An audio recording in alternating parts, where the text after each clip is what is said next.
What's up everybody, my name is Kason. Welcome back to another Pokemon Draft League video. Today is Stage 1, Game number 3 of the PPL NX. We are currently sitting at a 2-0 record, +5 differential. We're going to have our work cut out for us going against Eli and the abominable Darmanitans. Their team consists of Weavile, Gengar, Mew, Rotom Heat, Quaquaval, Braviary, Chestnut, Sylveon, Donphan, and Caparaja.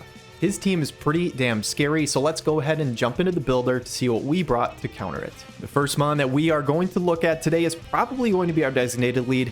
It is CINDERACE with the Libero ability and Heavy Duty Boots item. Pyro Ball and Gunk Shot are fantastic coverage into the entire team.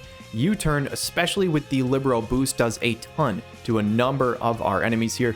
And Core Change is ultimately here to take control of the hazard game. If he tries to set up spikes or stealth rocks against me, I can easily turn those around on him so that he is taking that damage instead of me. We got 184 speed, a jolly nature, max attack, and the rest dumped to an HP. And I'm hoping that Oberon can pop off here. With Weavile on the other team being a terrifying threat, we are running a very different kind of Keldeo set this week. It is a very physically bulky one with 220 HP, 248 into defense and the boosting nature, 24 into special attack, and 16 into speed. This speed is just enough so that after a Trailblaze, we will outspeed every single Pokemon on the enemy team.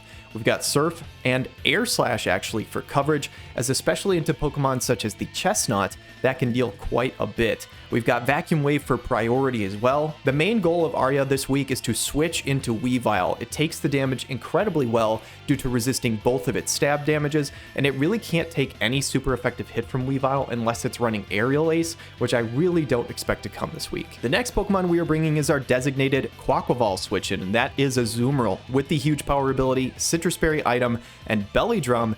If we get a free turn, we can get up to +6 attack and easily start going crazy with Aqua Jets in this game.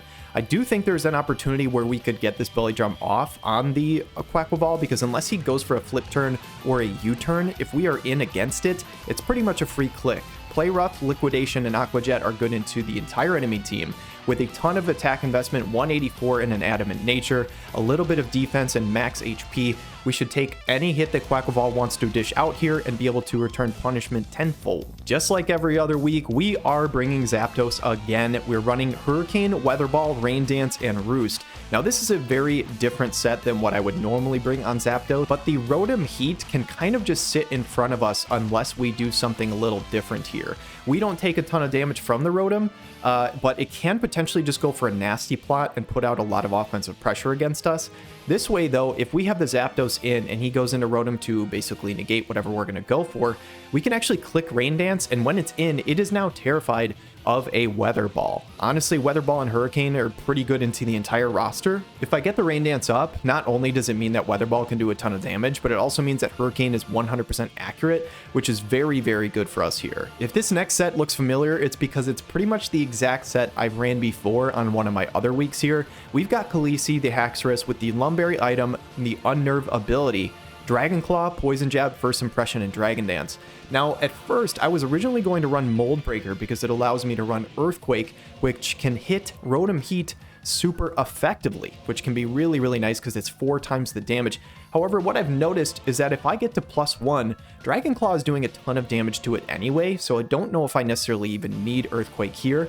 And I also really wanted to fit First Impression on this set, because not only is it good into Weavile, it can basically just one-shot that thing, it's also very good into the Mew. Both of those mons can potentially be scary setup mons and very fast Pokemon, so being able to threaten them out with a First Impression I think is really, really nice. Poison Jab is a must this week because we need to be able to kill the Sylveon, but once we get to +1, this Haxorus is a big threat. Last but not least has been our MVP of this season. It is Samwell the Clodsire. This week we are running a weakness policy item. We're going Poison Jab, Earthquake, Curse, and Recover. This is almost an identical set to what we ran against Shroom Raver in game number 1. The EV spreads are slightly different, but the moves are all the same, and the item is weakness policy rather than Shuckleberry. I debated whether I wanted to go Water Absorb or Unaware here, but I figured because I have a dedicated Quaquaval switch in, I don't necessarily need the Water Absorb, and I also think it's possible if I'm in versus the Quaquaval that he might just go for something like an Ice Spinner because he's worried about the Water Absorb ability. The Unaware ability also makes it nice because if we are set up and he goes into Mew and tries to set up in front of us with the Mew,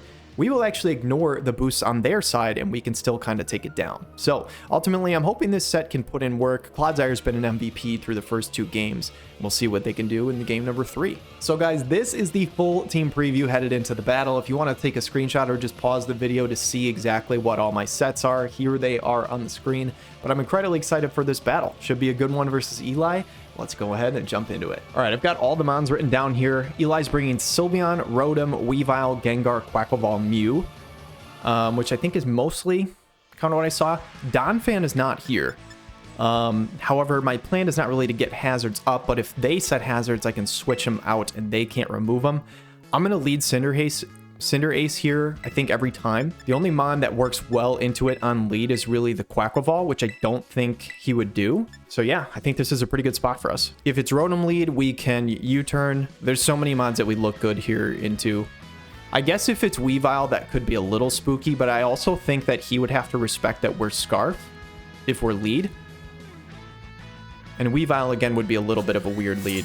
I expect probably either Rotom for, like, screens. Could also go... I don't know. We'll see what he goes for. It's Gengu. Okay, so he leads Gengar. I can calc real quick, but I think a Pyro Ball might legitimately one-shot this thing. Yeah, legitimately, if this is no bulk Gengar, we have a tiny chance to one-hit KO it. It's probably not 0 bulk, but realistically, we could do a ton of damage here. And unless it's like Scarf Destiny Bond or something with negative bulk, like, I don't see a situation where this goes really poorly for us on turn 1. So I'm just going to Pyro Ball.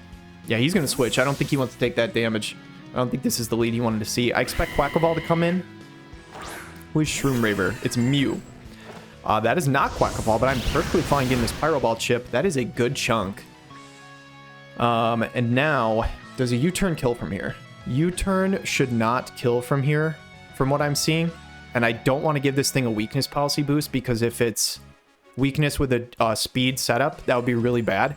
So I think Pyro Ball is actually a free click here. Mew is one of the mons that I want to chip down really, really badly. So I think I'm going to go for this. And he's going to withdraw again. So I don't know if he expects me to swap there or wants to see if I'm locked in. He's going to go Quackleval. We're going to Pyro Ball. This isn't going to do much. It's going to do like 20%. We get the... Oh, Eli, I'm so sorry. That's actually massive. This Quackleval is neutered pretty hard now. Honestly, I could U-turn for a little bit of chip, but if this is Scarfed, I don't want to take the damage, and I also kind of want to bluff that we're Choice Scarf. He knows we're not banded, but he doesn't know if we're Scarfed or not, and because I've only Pyro Balled twice, the U-turn would not be that much damage, to be honest, and I think I'd prefer to keep hidden what my item is. The U-turn chip would be nice, but I think just going into Tyrion is my better play. I want to keep hidden what my item is. I don't know if the extra like 15% chip is worth, because I might be able to bluff Scarf later in the game.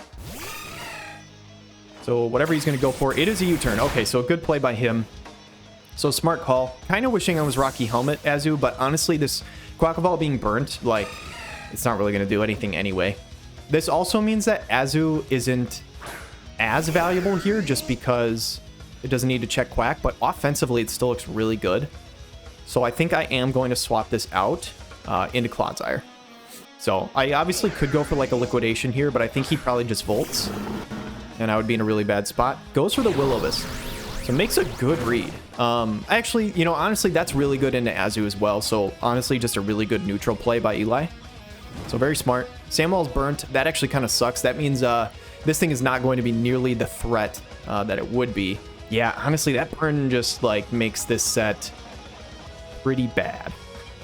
Weakness policy would basically overwrite the burn. I think he probably just hard swaps here, right? I'm just going to Poison Jab to get chip on something, because I'm not even going to bother setting up curses now. With this thing burnt, I think this thing is not nearly as valuable. So it comes in with Quackleval, that's fine. We'll do a tiny bit of chip. That's literally like probably 8%, but the burn is going to stack up. Obviously, our burn's going to happen too. Interesting that he came in here. Does he think that I'm not Water Absorb? I'm not Water Absorb. But you would think that he would be worried about that. Part of me wants to just attack because, again, I don't think this thing's great. But I also want to deny Volt Switches from Rotom, so I think I just keep it alive for that. I think I want to go Zapdos here. because I don't really need to check this Quackaball anymore, and now I can use Azumarill as more of an offensive threat. So I don't know if I want to keep sacrificing HP on it. And if it U-turns, then that's just great. Triple Axle does a tiny bit. Second hit hits a little harder. Honestly, because of that burn, really not doing that much damage.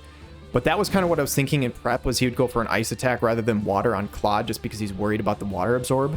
Kind of want to Rain Dance. I know this looks crazy to Rain Dance in front of a Quackaball, but I think the Rotom switch is coming in. I'd be surprised if it doesn't, because unless he's willing to just completely sacrifice this Quackaball, but he can't kill me. Yeah, he's going to swap. I was going to say, he can't kill me, so I can always roost on this. So setting up the Rain, this should be the Rotom. It is not. It's the Sylveon, interestingly enough. I thought Rotom would be the check to this. The fact that it's Sylveon makes this set not as good. Hyper Voice could do a lot of damage to me. Unfortunately, I don't have Volt Switch, so I can't do that. So the Rain really not doing me much. I'm very surprised. I thought Rotom Heat was going to be the check, but that's okay. I can go into Sandmaul here, though. If it goes for like a Psychic on me the next turn, it would at least activate my weakness policy, where Sandmaul might be able to do something. I think Sandmaul's the play. Yeah, I don't know. Maybe this Zapdos set isn't as good as I thought it would be. I was hoping it would work, but honestly, the fact that Sylveon is the answer, I'm not sure. Goes for Yawn. That is fantastic. And now, honestly, the burn actually kind of coming in big here, because we can't fall asleep. And I will curse one time, I think. Just because if I curse and he hits me, he goes for Baton Pass. Okay, that's fine. So I curse. If he hits me with a physical attack, it will allow me to live the super effective attack more likely. And +3, if I'm burnt, I can actually start doing some damage. It is the Mew. So we curse. Now, can we stay in on this? This is the mon I'm most afraid of. So I do want to get Chip on it, if at all possible. I think we live a Psychic no matter what. So part of me really wants to go for a Poison Jab. I'm going to do that. He goes for Future Sight. Okay. That is fine. We don't even take damage this turn. So the burn, obviously mitigating damage quite a bit. It's Rocky Helmet. Interesting. So this is probably Future Sight plus Hazards, plus maybe like U-turn or something.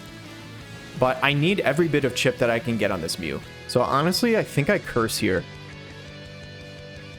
I don't think this thing has another attack to hit me. If it's got spikes and Future Sight, it could have like U-turn. But I think I'm just going to curse. Yeah, he's going to swap out. This should also be very defensive Mew based on the moves he's using. Goes into Gengar. Gengar doesn't get Encore, right? I don't think it does. It gets disabled, but I don't think it gets Encore. I think this probably just goes for what? Psychic? Which we might die after this Future Sight. Yeah, that does quite a bit. I don't think we would die, actually, and we do have the weakness policy procced. So I think I just want to EQ this thing, because I'm not really going to get another good opportunity with this. So if we can live a Shadow Ball or a Psychic and just EQ this, I think Gengar probably dies, to be honest. Gengar's really squishy. I'm going to recover, actually, because if he doesn't kill us... Oh, he subs. Okay. We might be in a good spot, then. I'll get the recover off. My thought was recover's better here because we gain like 230 health, right? So whatever attack he would have hit us with, we'd gain more back. Although the burn kind of does mitigate some of that, so I don't know if that's really great. But now I can start... Man, this is tough, because I don't want to get Curse Bodied on Earthquake, but I think I have to. Psychic Noise, that's a good play. This is an interesting set. Okay. Yeah, I don't think this is going to work. EQ will break the sub, which is nice.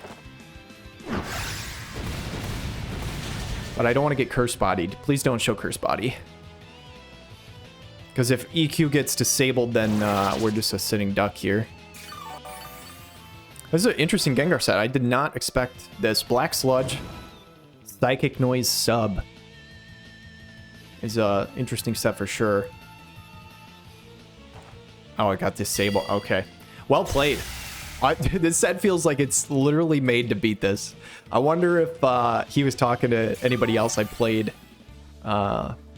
anybody else I played with, because I had another similar set like this, and it feels like he's very prepared for it. So well played by Eli here. So Psychic Noise, sub disable. Now we have to pretty much switch out here because yeah, 3 turns. 3 turns move disabled. It's tough because we're +4 attack, +2 defense, burnt. This is the only time we'd be able to do anything, but what else am I going to do? Like, I don't want to just let him do whatever he wants to do here. He's not really like that threatening. Like, worst case scenario, he gets up a sub, but like, I can't hit this guy. He's going to sub on me and Poison Jab won't break it. And then he can just Psychic Noise the next turn and we'll die. So really the question is like, do we just let Samuel die? I think I come into CINDERACE to pressure this. Oh, he goes for Psychic Noise. I thought he was going to sub again. And that's actually probably better. I will totally take that. Because now we pressure really hard with a Pyro Ball. Now I know that this thing might actually be bulky. We probably don't one-shot. But we would do a lot of damage. Question is, do I want a Pyro Ball or Court Change? I think I want my damage. I can also just U-turn. I'm going to Pyro Ball. I think this is good damage into... Yep, awesome. This is good damage into like everything other than Quack, but again, it's burned, and that is what he's going into. So he can only really switch into this so many times. And now, do I reveal whether I'm Boots or Scarf? Here's the thing, I think Pyro Ball probably kills, but I could miss. I don't know if I want to risk that. Actually, he knows I'm not Scarf now, actually, because I came in on spikes and didn't take damage. So if he's paying attention, he knows I'm Boots. So now at this moment, I can U-turn. Yeah, he should know I'm not Scarf because of the boots, so I can't really bluff that anymore. I liked the decision early to not change moves, but here it just kind of makes sense, I think. It should die to burn, I think, and now we can just go back into... I'll go to Azu. Part of me just wants to go Claude because I don't think it's going to do anything in this game, but again, it does give me a Volt Switch immunity, so at least Rotom can't just do that. We do take Spikes and CC. Shake it off pretty well, though. Does it die to the burn? I would actually probably like it if it didn't. It doesn't. So now the question is, do I want to go for Belly Drum here? There's a part of me that wants to really bad. I'm not going to be able to get to +6 in front of anything else. I'm going to go for it. CC will take us down. It still doesn't take us down to our Citrus. So we will Belly Drum here. Gets +6. Citrus Berry will come back. And we're not really living any hits after this. But we do at least get a +6 Aqua Jet on something. I don't know if that was the play or not. I probably should have just Aqua Jetted this thing and just stayed healthy. But there's nothing really on the team that wants to take a +6 Jet. So something's taking a ton of damage. Easy Bake, Rotom, okay.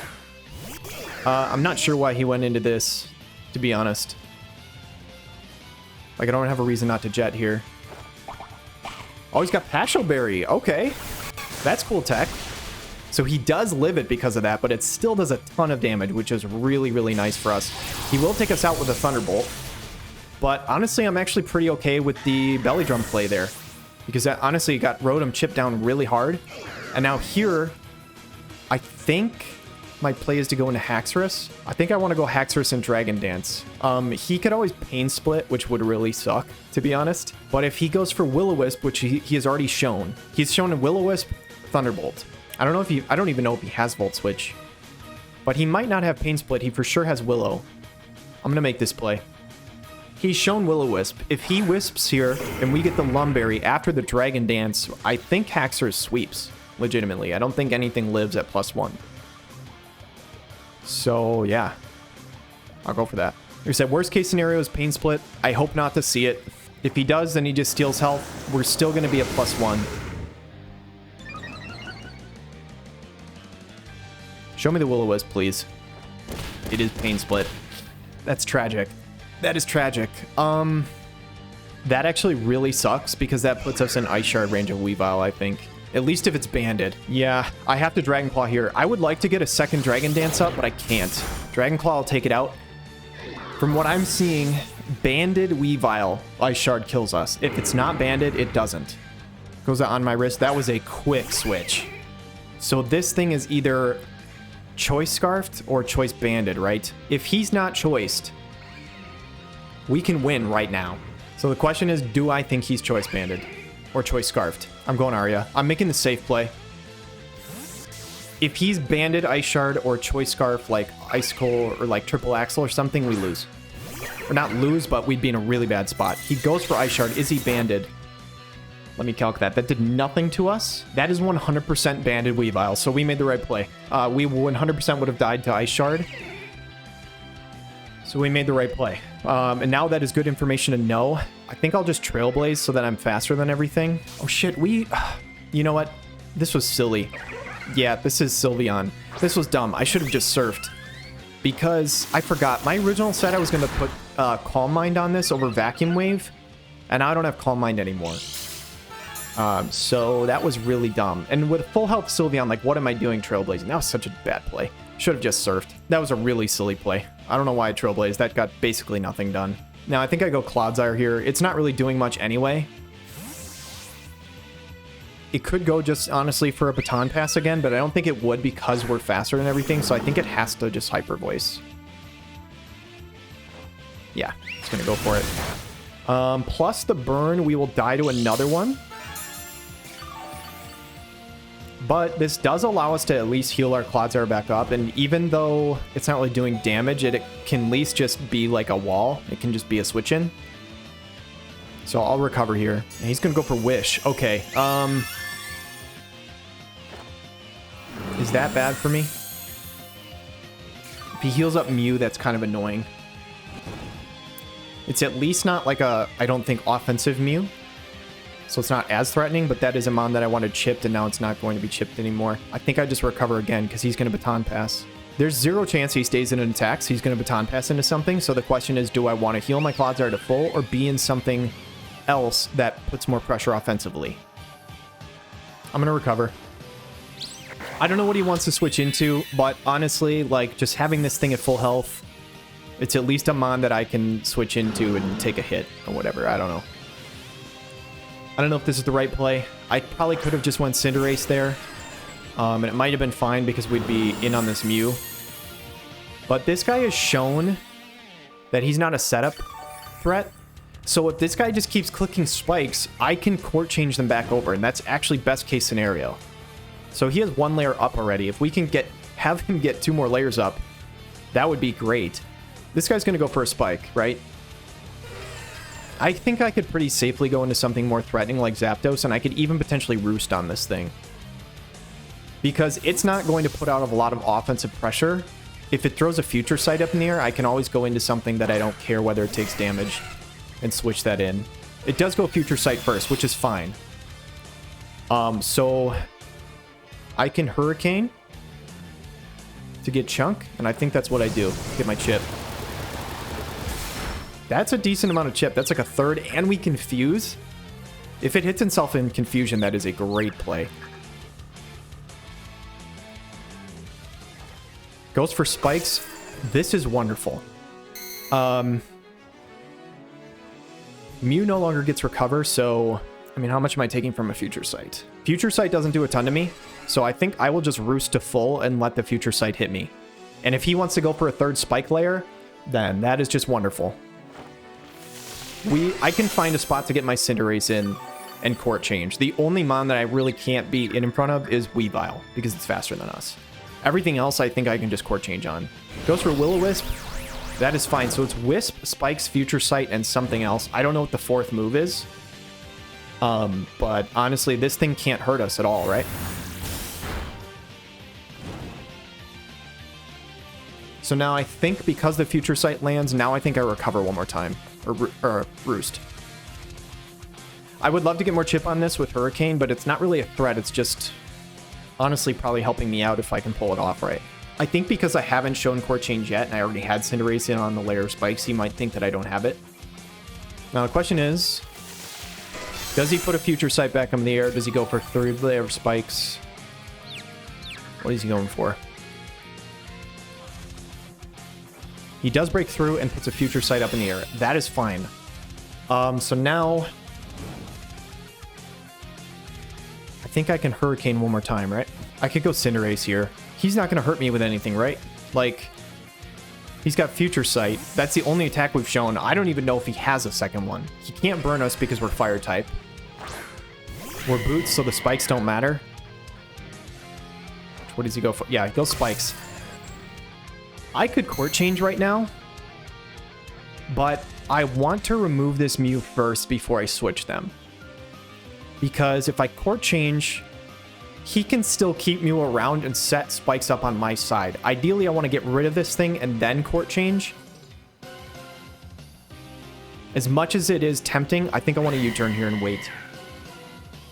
This should not be weakness policy. We've seen... I don't know. Did we see this thing's item already? It's Rocky Helmet. Okay, I think we saw that already, actually. So this should do a chunk. Now we swap. And once we can get rid of Mew, I will court change to get all 3 layers over. But I just don't want it to be able to set more spikes up on my side. Even though, honestly, they're not that big a deal for me, but I don't want to take more chip on Haxorus. So goes for the Draining Kiss. And it does get static paralyzed. Funnily enough. I don't remember if we were faster or not, but now we definitely will be. And then we should eat the Future Sight. Which we do. And now we can just roost on this thing.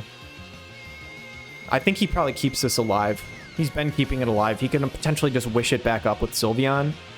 So I think he... Hurricane might kill, but I don't really want to miss.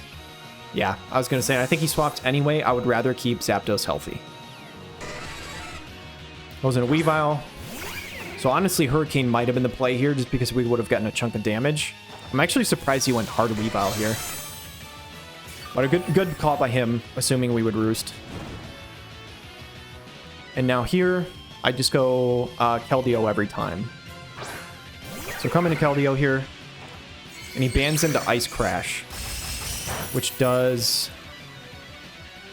85. So we might even live...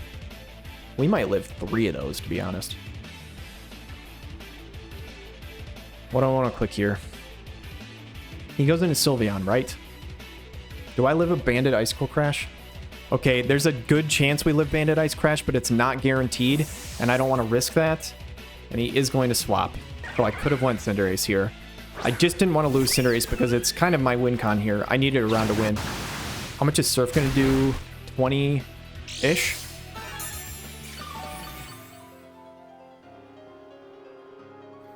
Tough. I'm going to go Cinderace here. We should live any one hit. And he goes for Baton Pass. Good play by him. Now he probably goes hard Weavile, right? He clicks Knock. Maybe that was a dumb play.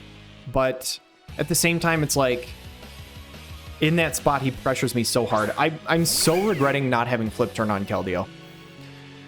I think this match would be very heavily in my favor at this moment if I had Flip Turn on Keldeo. But I don't. Because then I can just Flip Turn on the Weavile. But I haven't been able to. So I'll go Keldeo again, but honestly, we can only switch in so many times. This might be the last time we basically switch into this.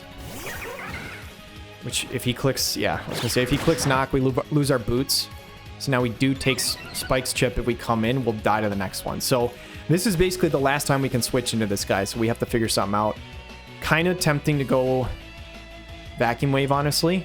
Just because if he overthinks it and predicts me to double out and just clicks Knock again... Yeah, he's going to... Yeah, he's not going to risk that. I figured he wouldn't, but... At the same time, like, he goes Sylveon here every single time, right? So the risk, like, risk-reward, there's not a whole lot of reward for clicking any of those other moves on it. If Sylveon comes in. But the reward, if Weavile stays in, is a one-hit KO. So... And honestly here, I can't switch in anymore. I kind of want to Trailblaze. Because if he predicts and goes Baton Pass instead of Hyper Voice, then... Which honestly, Trailblaze does almost as much as Surf. Then we would outspeed Weavile, and he can't go hard into it. He does Baton Pass. Let's go, dude. That's potentially big. Because now he has to go into something and take a free hit. He could go into something and then just double back into Sylveon, to be fair. But now I just click Surf here every time. And he stays in. That is wonderful. So he takes the hit, but we deal a good chunk to Gengar. He's going to take us out. But that's fine. We weren't going to be able to swap in Keldeo more times anyway, unless we change the spikes over, so yeah. And I think at this moment we have to go back into Cinderace and pressure offensively. And as much as I want to court change here, I really want to get the spikes over. If he stays in and clicks Psychic Noise and deals a ton of damage to me, that is going to be rough. I think I have to Pyro Ball because he doesn't have a switch in. He literally doesn't have a Pyro Ball switch in, like not one. So he's going to swap Gengar out. He's going to sack Mew. If this dies, we can now court change, which it's dead. Okay, beautiful. So if I get in the right spot, I will court change because he can't add any more spikes, and we'll be playing 3 on his side and 0 on mine.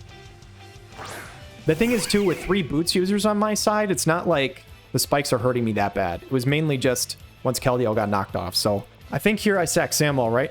Do I lose if he bans into knockoff? All right, we don't lose if he bans into knockoff. Okay, he's going to click knock for sure. Like, there's no other play for him to do. So we will sack Clodsire. And then we can win by hitting him with the Zapdos and a first impression from Haxorus. We can kill it. So yeah, he bans in a knock, takes his damage. And now, does he stay in? Does he take the kill or not? That's the question. I think he probably does, right? I think I just have to stay in and click EQ in case he goes into Gengar. He could go Sylveon too, I suppose. He does withdraw. I'm actually surprised he doesn't take the kill there, but he could fear me having first impression potentially. I don't know if this kills. It does not, but it does a lot. That's actually huge because this thing cannot sub. Of course, we get the Curse Body, though. So we can't EQ again. So now we don't threaten a kill on this guy. So he could potentially save it. However, the nice thing is we die to burn next turn, which means he can't just recover with Black Sludge and then sub later. So I think I always Poison Jab here. And if for some reason he doesn't kill me, then I'll do damage to something. But I need him to take me out here. Because I can't risk a switch. I can't risk a switch into Cinderace or Haxorus. Or Zapdos. So I think I always have to Poison Jab. There's no way this ever kills him, ever. But I just hope he kills me. Which he does. Shadow Ball. Wonderful. And he reveals the Shadow Ball, which is nice because we had not seen that yet, I don't think. It was just Psychic Noise. Psychic Noise, Disable Sub, and Shadow Ball. So we know the full set. And now, honestly, we live with Psychic Noise, right? I go into Oberon now. Now I go into Oberon. Yeah. So we go Cinderace here. And now every time I've been in front of him, I've Pyro Balled. But I don't think he keeps this thing. I'm court changing. And show me the Shadow Ball. Show me the Shadow Ball so we take literally 0 damage. Libero into the normal type. Give him the spikes. Show me the Shadow Ball. Psychic Noise isn't the worst thing, but if he goes Shadow Ball, this looks so sick. So we're going to swap 3 layers of spikes over onto his side. Weavile is now in range of a first impression. And he Shadow Balls. We take no damage. Let's go. That is sick. That is actually so sick. Okay. Okay, so now, because my Libero's been used, U-turn definitely does not kill. Pyro Ball would. I just need to land it. But Oberon's the GOAT, and he lands his attacks. Because my only other option is to go into Zapdos, but I think I need to keep it for a sack. After I take this kill, he's going to go into Weavile, right? Yeah, I always have to Pyro Ball here, because if I go into Zapdos, and for some reason he doubles out into Weavile, I think I lose the game.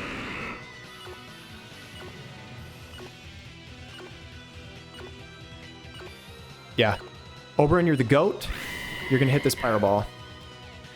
We hit these. Man, Cinderace is so goated, dude. He's put on so much pressure. He's put out 5 Pyro Balls. The court change is massive. Because now I think he brings in Weavile, right? Yep. He brings in Weavile, which I think he can just ban into knockoff. He also could go Icicle Crash, but that can miss. So I think he just bans into knockoff every time, right? And honestly, we just hope for a static. We go into Zapdos here, we sack it off, so that we can go into Haxorus and first impression it. This is honestly going to be crazy scary down to the wire. But I think we have this. And he goes for Icicle Crash, so maybe that's not contact. And if that's the case, it's probably a really good play by him, because knockoff could have parried him, and then we just win right there. So now we have to go Khaleesi, and First Impression. He has Weavile and Sylveon. We have the Poison Jab for Sylveon. I think the only way he wins this game is if he switches into Sylveon when I go Haxorus and makes a really nice double after.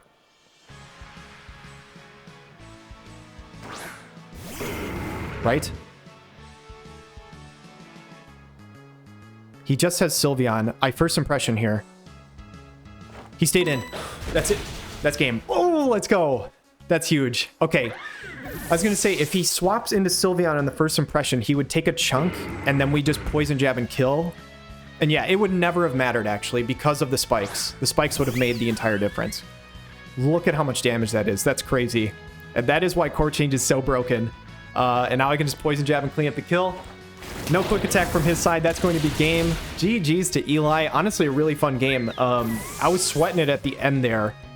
Those layers of spikes, good, nice work by him. But honestly, I had so many boots users. My strategy this week was I was just going to run boots on basically everybody. And eventually, if he set up hazards, I would switch him to his side. Because I did feel like he had good hazard setters into me. So I thought, you know what? I'm just going to let him set him up. And then I'll flip him over. But I probably could have done it sooner. And honestly, might have made the game easier. I was just worried about flipping them over to his side and then him setting up spikes and my Haxorus not being able to basically switch in or something like that. But either way, GG's, super fun game. Thanks for playing, Eli. We are now, I was going to say what our record is, but I don't want to reveal that because I'm playing these games out of order, so I don't know what my record is at this moment. But anyway, super fun game. Thanks for watching, guys. Have a wonderful day.